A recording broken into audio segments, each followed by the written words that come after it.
get us there. And the same thing is true about education as well. It is until we teach ourselves and our own children that our children will not be appropriately educated.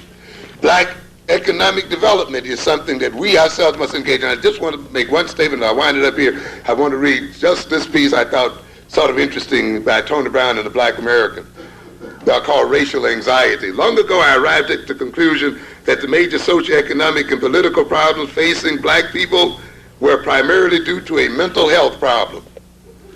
Africanized Americans were not born with a mental disorder, but shortly into arriving, were thoroughly socialized by white society into self-destructive behavioral patterns.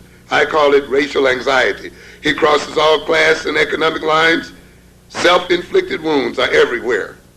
Black Americans made about $30 billion in 1970, about $80 billion in 1973, $230 billion in 1986, and will earn over $900 billion in 2000.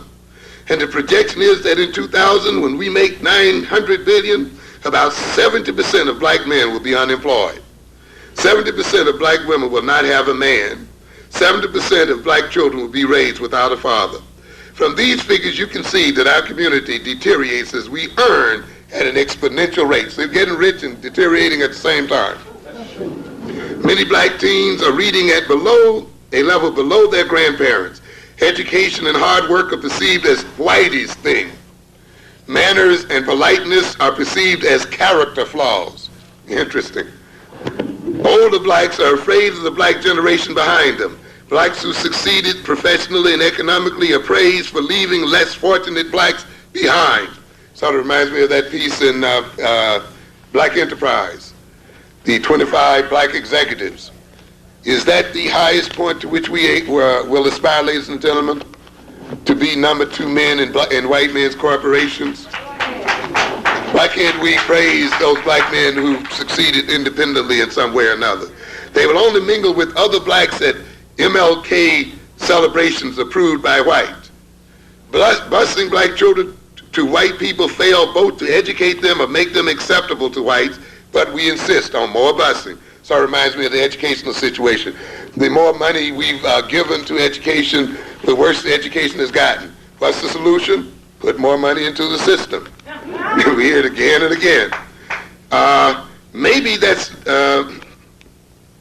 but we insist on more, but maybe that's why 70% of black children prefer a white doll over a black doll.